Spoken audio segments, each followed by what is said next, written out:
வணக்கம், நான் உங்க முத்து பேசுறேன். இன்னைக்கு இந்த வீடியோல நம்ம பார்க்க போறது என்னன்னா structure of a C program. ஒரு C program எப்படி எழுதுறது, அதோட ஸ்ட்ரக்சர் எப்படி இருக்கணும் அப்படிங்கறத பத்தி பார்க்க போறோம். அதுக்கு முன்னாடி நான் உங்ககிட்ட ஒரு விஷயம் சொல்ல விரும்புறேங்க. எந்த ஒரு சப்ஜெக்டையுமே நம்ம படிக்கிறோம் அப்படின்னா கஷ்டப்பட்டு படிக்க கூடாதுங்க.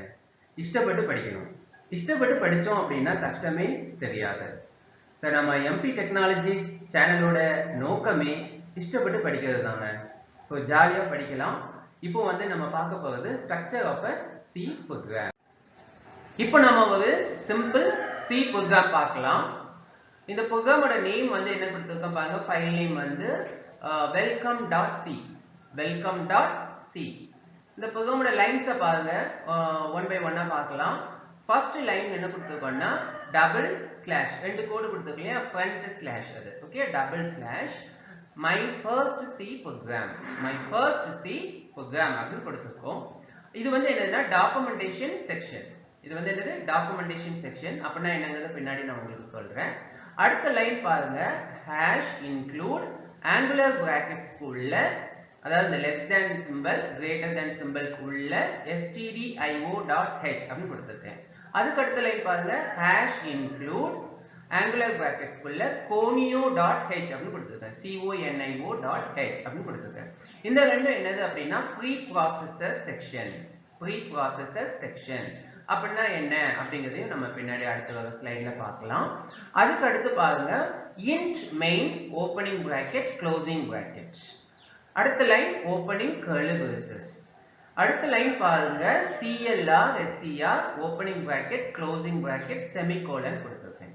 அதுக்கு அடுத்த லைன் பாருங்க printf opening bracket double quotes welcome to MP Technologies double quotes closing bracket semicolon. அடுத்த லைன் பாருங்க get ch opening bracket closing bracket semicolon.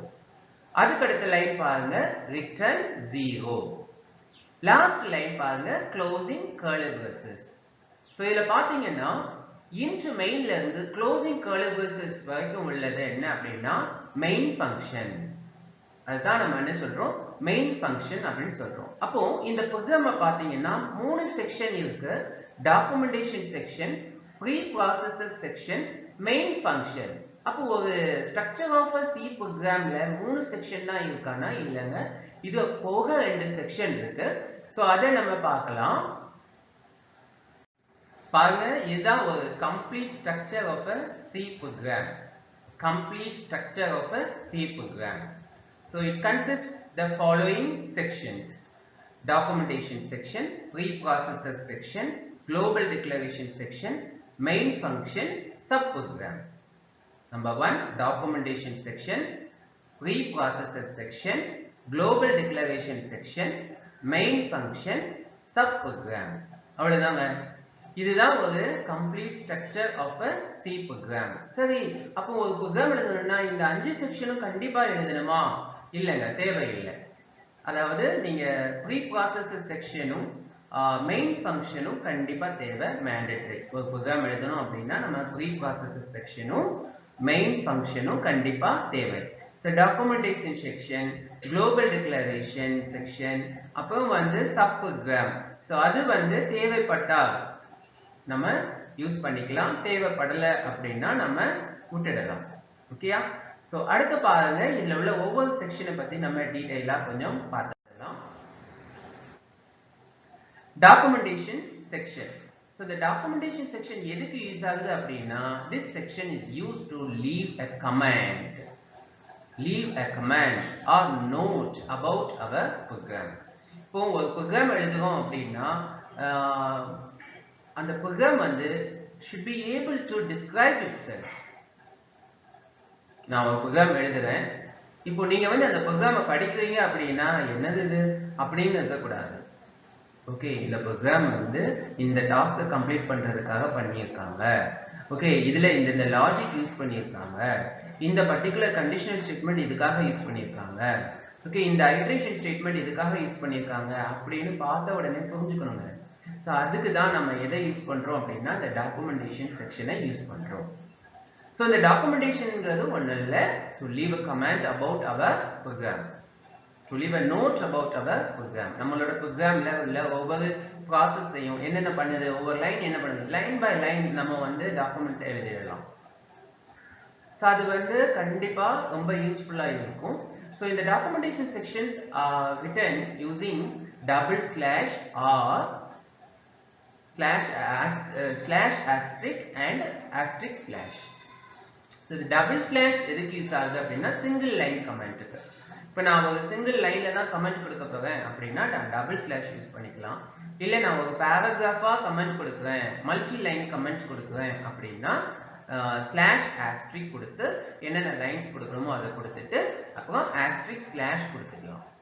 நான் அந்த எக்ஸாம்பிள்ல சொல்லியிருக்கேன் பாருங்க, // கொடுத்து நம்ம சிங்கிள் லைன்லையும் கொடுத்துக்கலாம், /* கொடுத்து இப்போ my first C program to display a message. ஏன்னா நம்மளோட ப்ரோக்ராம் வந்து என்ன பண்ணுது, நம்ம ப்ரீவியஸா எக்ஸாம்பிள் பார்த்தோம் இல்லையா, அந்த ப்ரோக்ராம் என்ன பண்ணுது அப்படின்னா just displays a message. It clears the screen clear பண்ணிட்டு ஒரு message welcome to MP Technologies அப்படின்னு ஒரு மெசேஜை மட்டும் டிஸ்ப்ளே பண்ணிட்டு உங்களுக்கு வெயிட் பண்ணும். நீங்க ஏதாவது ஒரு கீயை பிரஸ் பண்ணீங்க அப்படின்னா ப்ரோக்ராம் எண்ட் ஆயிடும். ஸோ அவ்வளவுதான். ஸோ அதனால நான் அதை வந்து to display a message by MP Technologies அப்படின்னு சொல்லிட்டேன். ஓகே, இதுல வந்து CLR என்ன பண்ணுது, it clears the screen. printf என்ன பண்ணுது, prints the message. getch என்ன பண்ணுது, reads the character, reads the keypress. இப்போ keypressக்காக அது வெயிட் பண்ணிட்டு இருக்கு. ஸோ இதெல்லாம் வந்து நம்ம வந்து ஒரு ப்ரோக்ராம்ல டாக்குமெண்டேஷன் செக்ஷன்ங்கிறது என்ன அப்படின்னா to leave a comment or to leave a note about the program and நீங்க ஒவ்வொரு லைன் பை லைனாவும் நீங்க என்ன பண்ணிக்கலாம், டாக்குமெண்டேஷன் பண்ணிக்கலாம். அடுத்த செக்ஷன் பாத்தீங்கன்னா preprocessor section, important section. இந்த ப்ரீ ப்ராசஸர் எதுக்கு யூஸ் பண்றோம் அப்படின்னா it is an instruction to the compiler. It is an instruction to the compiler. So if I want to tell something to the compiler before it starts compilation of my program, I can do so through preprocessor. இப்போ அதாவது என்னோட நான் program வந்து run பண்றேன் அப்படின்னா நம்ம ஏற்கனவே பார்த்துட்டோம், C is a compiler based language. So நான் ப்ரோக்ராம் எழுதிட்டேன், அடுத்து என்ன பண்ணணும்னா என் ப்ரோக்ராமை வந்து மெஷின் லாங்குவேஜுக்கு மாற்றணும், அதுக்கு கம்பைல் பண்ணுவேன். அப்போ கம்பைலர் வந்து அதோட வேலையை பார்க்கும். ஸோ அந்த கம்பைலர் அதோட வேலையை பார்க்கறதுக்கு முன்னாடி நான் அதுக்கு ஏதாவது சொல்லணும் அப்படின்னு நினைக்கிறேன் அப்படின்னா இதன் மூலமா சொல்லிக்கலாம், அந்த ப்ரீ ப்ராசஸர் மூலமா சொல்லிக்கலாம். So preprocessor is an instruction to the compiler. It is the part of the compiler which deals with directives before the compilation process begins. அதாவது உங்களோட கம்பைலேஷன் ப்ராசஸ் ஸ்டார்ட் பண்றதுக்கு முன்னாடி நீங்க எதையாவது சொல்லணும்னு நினைக்கிறீங்க கம்பைலருக்கு அப்படின்னா நம்ம இந்த ப்ரீ ப்ராசஸர் செக்ஷனை யூஸ் பண்ணிக்கலாம். The preprocessor section starts with hash symbol. So இந்த preprocessor directives அப்படின்னு சொல்றோம், நிறைய directives இருக்கு. அதுல one of them is hash include. But the include என்ன பண்ணும் அப்படின்னா includes the specified file to the source program. நம்ம ப்ரோக்ராம் எழுதுவோம் இல்லையா, அது source program. அந்த ப்ரோக்ராமுக்குள்ள நம்ம ஏதாவது ஒரு ஃபைலை இன்க்ளூட் பண்ணிக்கணும் அப்படின்னு ஆசைப்பட்டோம் அப்படின்னா அந்த ஃபைலை இன்க்ளூட் பண்றதுக்கு நம்ம எதை யூஸ் பண்றோம்னா hash include டைரக்டிவை யூஸ் பண்றோம். இந்த hash include நான் சொல்லியிருக்கேன் stdio.h அப்படின்னு சொல்லியிருக்கேன். ஸோ அப்போ stdio.h அப்படிங்கிற ஒரு ஃபைலை வந்து இன்க்ளூட் பண்றோம். இது எதுக்காக இன்க்ளூட் பண்றோம் அதை டீடைலா நம்ம கம்பைலேஷன் ப்ராசஸ் படிக்கும்போது பார்க்கலாம். இப்போ தெரிஞ்சுக்கோங்க ப்ரீ ப்ராசஸர்ங்கிறது என்ன அப்படின்னா an instruction to the compiler. So அப்போ hash include மட்டும்தான் இருக்கா preprocessor directives அப்படின்னா இல்லை. There are different types of preprocessor directives for different activities. Hash include, hash define, hash if, hash else, hash elif, hash endif, hash pragma. இந்த மாதிரி நிறைய preprocessor directives இருக்குங்க. So இப்போ preprocessorனா உங்களுக்கு என்னன்னு தெரிஞ்சிருக்கும். It is an instruction to the compiler. Before the compilation process begins, if I want to tell something to the compiler, I can do so using preprocessor. Preprocessor sections are not ended with semicolon. நம்ம அந்த preprocessorக்கு வந்து கடைசில வந்து hash include stdio.h அப்படின்னு கொடுத்துட்டு கடைசில என்ன பண்ண மாட்டோம், செமிகோலன் வைக்க மாட்டோம். சோ அடுத்த செக்ஷன் பாத்தீங்கன்னா global declaration section. ஸோ இந்த குளோபல் டிக்ளரேஷன் செக்ஷன் வந்து நமக்கு தேவைப்பட்டா நம்ம யூஸ் பண்ணுவோங்க. அதாவது நம்ம ப்ரோக்ராம்ல வந்து மெயின் ஃபங்க்ஷன் இருக்கும், அடுத்து சப் ப்ரோக்ராம்ஸ் இருக்கும். இப்போ ஒரு மெயின் ஃபங்க்ஷன் எழுதுவோம், நிறைய சப் ப்ரோக்ராம்ஸ் எழுதிக்கலாம் தேவைப்பட்டால். அது என்னங்க சப் ப்ரோக்ராம் அடுத்து நம்ம சொல்றேன். ஸோ நிறைய சப் ப்ரோக்ராம்ஸ் எழுதிக்கலாம். கொஞ்சம் கவனிங்க, இப்போ எனக்கு மெயின் ஃபங்க்ஷனுக்கு ஒரு டேட்டா தேவைப்படுது, அதே டேட்டா வந்து என்னோட சப் ப்ரோக்ராம்ஸ்க்கும் தேவைப்படுதுன்னு வைங்களேன். ஸோ அப்போ நான் அதை வந்து எங்க டிக்ளேர் பண்ணிக்கலாம், எங்க அதை நான் வைக்கலாம் அப்படின்னா அந்த குளோபல் டிக்ளரேஷன் செக்ஷன்ல வச்சுக்கலாம். ஸோ குளோபல் டிக்ளரேஷன் செக்ஷன்ல வந்து நான் என்ன வச்சுக்கலாம் அப்படின்னா என்டிட்டிஸை வச்சுக்கலாம். To declare entities. Okay, global declaration section is used to declare entities that are common to all functions in the program. என்னோட ப்ரோக்ராம்ல எல்லாம் நான் வந்து மெயின் ஃபங்க்ஷன் வச்சிருக்கேன், அப்புறம் ஒரு சப் ப்ரோக்ராம் வச்சிருக்கேன், அப்புறம் ஒரு சப் ப்ரோக்ராம் வச்சிருக்கேன். அப்படின்னா மொத்தம் 3 ஃபங்க்ஷன் வச்சிருக்கேன். Main function, subprogram 1, subprogram 2.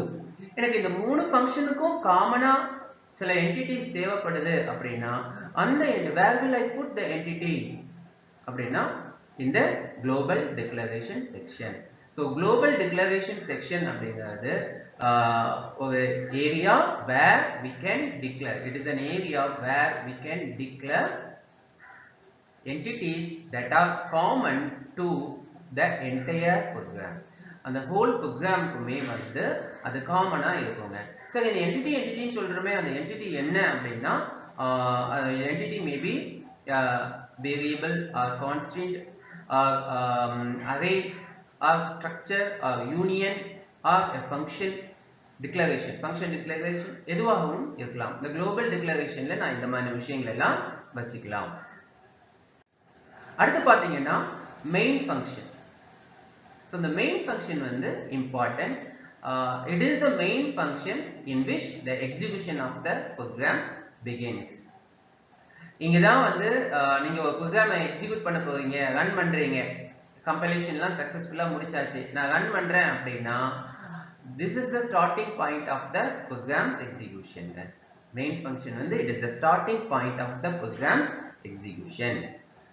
So the main function பாத்தீங்கன்னா has body, opening curly braces, closing curly braces. What does the main function consist of? What does the main function contain? The main functionல என்ன இருக்கும் அப்படின்னா block of statements, set of statements. Initially என்ன statements இருக்கும் அப்படின்னா declaration statements, அது followed by other executable statements. முதல்ல declaration statement followed by other executable statements இருக்கும். அடுத்து பாத்தீங்கன்னா இந்த return value, இந்த main function ஓட return value வந்து void ஆ இருக்கலாம். void னா it returns nothing. அப்படி இல்லைன்னா int ஆ இருக்கலாம். அது என்னங்க ரிட்டர்ன் அப்படின்னா ஒன்றும் இல்லைங்க, மெயின் இந்த ஃபங்க்ஷன் நம்மளோட ப்ரோக்ராம் எக்ஸிக்யூட் ஆகி முடிச்சு சக்ஸஸ்ஃபுல்லா முடிஞ்சிட்டுன்னு வைங்க, இல்லைன்னா ஏதோ எரரோட முடியுது அப்படின்னா நம்ம என்ன அது சக்ஸஸ்ஃபுல்லா முடிஞ்சிருக்கா இல்லைன்னா அப்நார்மலா முடிஞ்சிருக்கா, என்னோட ப்ரோக்ராம் வந்து சக்ஸஸ்ஃபுல்லா கம்ப்ளீட் ஆகி ரன் ஆகி முடிஞ்சிருக்கா இல்லைன்னா அப்நார்மலா ஏதாவது டெர்மினேட் ஆகி முடிஞ்சிருக்கா அப்படின்னு ஆப்பரேட்டிங் சிஸ்டம்க்கு ஒரு வேல்யூ ரிட்டர்ன் பண்ணுங்க. 0 ரிட்டர்ன் ஆச்சுன்னா அது வந்து சக்சஸ் ஸ்டேட்டஸ். நான் ஜீரோ வேல்யூ வந்து என்னன்னா அப்நார்மல் டெர்மினேஷன். ஸோ அதை வந்து கொடுக்கறதுக்கு தான் நம்ம என்ன பண்ணுவோம்னா இன்ட் மெயின் அப்படின்னு எழுதுவோம். இப்போ வாய்ட் மெயின் அப்படின்னா எதுவுமே ரிட்டர்ன் பண்ண வேண்டிய அவசியம் இல்லை, எதுவும் ரிட்டர்ன் பண்ணாது. பட் ஆனால் பெட்டர் ப்ராக்டிஸ் வந்து என்ன அப்படின்னா it is better practice to int main வச்சு நம்ம வந்து ப்ராக்டிஸ் பண்றது தான் வந்து பெஸ்ட்டுங்க. ஸோ இது எங்க போகுது அப்படின்னா ஆப்பரேட்டிங் சிஸ்டம்க்கு. ஸோ நான் ஒரு ப்ரோக்ராமை ரன் பண்றேன். ஸோ ரன் பண்ணாலே it is the execution of the program அப்படின்னாலே என்னது it is a process. Okay, அந்த ப்ராசஸ் வந்து சக்சஸ்ஃபுல்லா கம்ப்ளீட் ஆயிருக்கா இல்லைன்னா அப்நார்மல் டெர்மினேஷன் நடந்திருக்கா அப்படின்னு ஆப்பரேட்டிங் சிஸ்டம்க்கு வேல்யூ ரிட்டர்ன் ஆகணும். ஸோ அதுதான் என்ன அப்படின்னா நம்ம இன்ட் அப்படின்னு சொல்றோம். இன்ட்னா ஒரு வேல்யூ இன்டிஜரை ரிட்டர்ன் பண்ண போகுது. யாருக்கு ரிட்டர்ன் பண்ண போகுது? ஓஎஸ்க்கு ரிட்டர்ன் பண்ண போகுது, ஆப்பரேட்டிங் சிஸ்டம்க்கு ரிட்டர்ன் பண்ண போகுது அப்படின்னு அர்த்தம். அடுத்து பாத்தீங்கன்னா the main function may or may not take arguments. Main function வந்து ஆர்குமெண்ட் எடுத்துக்கலாம். ஏன்னா நல்லா பாருங்க, int main opening bracket closing bracket கொடுத்துருக்கேன். அந்த பிராக்கெட்டுக்குள்ள ஏதாவது கொடுக்கலாமா அப்படின்னா கொடுக்கலாம். அது வந்து ஆப்ஷனல் தான். சோ அது அந்த பிராக்கெட்டுக்குள்ள கொடுக்கக்கூடிய வேல்யூ நம்ம எப்படி சொல்லுவோம் அப்படின்னா ஆர்குமெண்ட் அப்படின்னு நம்ம சொல்லுவோம். சோ அந்த ஆர்குமெண்ட் வந்து ஆப்ஷனல். சோ அதனால the main function may or may not take argument. அவ்வளவுதான். சோ அப்ப main function எடுத்துக்கிட்டீங்கன்னா it is the main function where the execution of the program begins. So it is the starting point of the program's execution. Main function will have a body with block of statements. Okay, and the block of statements are terminated by semicolon, and the body is enclosed with opening braces and closing curly braces. ஓகேங்களா? அடுத்து பாத்தீங்கன்னா all statements, the எல்லா statementsம் வந்து are terminated by semicolon. The return value of the main function can be either 0, அதாவது integer, can be either integer or void. Void என்ன meaning அப்படின்னா the function returns nothing. Void meaning என்ன? The function returns nothing. அதே integer னா the function returns an integer value, either 0 or non-zero. And main function may or may not take arguments. அடுத்து பாத்தீங்கன்னா sub program. Sub program எதுக்கு use பண்றோம் அப்படின்னா இப்போ if my main function has repeated tasks, that repeated task can be put in the sub program reusability-க்காக. இப்போ என்னோட main ஃபங்க்ஷன்ல சில டாஸ்க் வருது, அது மறுபடியும் ரிப்பீட் ஆகுது நிறைய இடங்கள்ல அப்படின்னா அந்த ஸ்டேட்மெண்ட்ஸை, அந்த டாஸ்கை பண்ணக்கூடிய ஸ்டேட்மெண்ட்ஸை நான் என்ன பண்ணிக்கலாம்னா சப் ப்ரோக்ராம்குள்ள வச்சுக்கலாம். அந்த சப் ப்ரோக்ராமை எங்க தேவையோ, எங்கெல்லாம் என்னோட மெயின் ஃபங்க்ஷன்ல தேவையோ அங்கெல்லாம் நான் கால் பண்ணிக்கலாம். அப்ப இந்த சப் ப்ரோக்ராம் மெயின் ஃபங்க்ஷன்ல மட்டும்தான் கால் பண்றோமா அப்படின்னா இல்லைங்க, இன்னொரு சப் ப்ரோக்ராம்குள்ள இருந்துட்டும் கால் பண்ணலாம். அதுதான் சொல்லுங்க. Sub programs or function consist of block of statements used to perform a specific task. A C program may or may not have subprograms, one or more subprograms, and subprograms are called by main function or by another subprogram. Main function call பண்ணலாம், அப்படி இல்லைன்னா இன்னொரு subprogramமும் அதை கால் பண்ணிக்கலாம். இவ்வளவுதான். So ஒரு total structure of a C program அப்படின்னா இப்போ உங்களுக்கு ஒரு ஐடியா வந்திருக்கும். ரொம்ப சிம்பிள் தாங்க. Documentation section. Okay, documentation section வந்து describes the program and describes each line of the program. அடுத்து preprocessor section. Preprocessor section என்ன பண்ணுது? Gives instruction to the compiler. இல்லையா? So அடுத்து global declaration section வந்து எதுக்கு யூஸ் ஆகுது? If I want, if I have some entities that are common to all the functions in my program, main function, sub programs எல்லாத்துக்கும் காமனா வேணும் அப்படின்னா I can have in the global declaration section. அது என்னென்ன entities அப்படின்னா வேரியபிளா இருக்கலாம், ஓகேயா, அல்லனா ஸ்ட்ரக்சரா இருக்கலாம், யூனியனா இருக்கலாம், அரேவா இருக்கலாம். அடுத்து main function. So main function, it is the starting point of the program execution, where the program execution begins when you run the program. And main function may or may not return value. If the function does not return a value, the main function is declared as void. But better practice is returning a value as int. int கொடுத்து practice பண்றதுதான் best. Here int main opening bracket closing bracket. The opening bracket closing bracket குள்ள ஏதாவது கொடுக்கலாமா? Yes, argument கொடுக்கலாம். அதுவும் optional தான். And void main function will have a body with opening braces, curly braces and closing curly braces. So அதுக்குள்ள நம்ம statements கொடுப்போம். அந்த statementsல ரெண்டு statements என்னன்னா declaration statement and other executable statements. And all the statements are terminated with semicolon. அடுத்து subprogram. So subprogram வந்து if you have repeated task in your main program, that repeated task can be put in a subprogram. I can have n number of subprograms in my program. என்னோட programல நிறைய subprograms வச்சுக்கலாம். The subprograms are called by the main function or by other subprograms. இவ்வளவுதாங்க, ரொம்ப சிம்பிள்ங்க. C ப்ரோக்ராம்ல வந்து structure of C ப்ரோக்ராம்னா இப்போ உங்களுக்கு எல்லாருக்குமே நல்ல ஞாபகம் இருக்கும். Documentation section, preprocessor section, global declaration section and void main function, subprograms. இவ்வளவுதான். இதுல ஒவ்வொன்றும் ஒவ்வொன்றுக்கும் ஒவ்வொரு இண்டிவிஜுவல் ரெஸ்பான்சிபிலிட்டிஸ் இருக்குது. ஸோ நம்ம வந்து ஓவராலா ஒரு ஸ்மால் சி ப்ரோக்ராம் பார்த்தோம், welcome.c. So the welcome.c is going to display a message. It is going to first clear the screen and it displays a message, welcome to MP Technologies. Okay, and it reads the keyboard value, key press. நீங்க ஒரு கீயை press பண்ண வரைக்கும் அது wait பண்ணிட்டு இருக்கும். When you press the key, the program is ended with the return value of 0. நான் return 0 அப்படின்னு சொல்லியிருக்கேன் இல்லையா, அதோட ப்ரோக்ராம் என்ன வந்து முடியுங்க.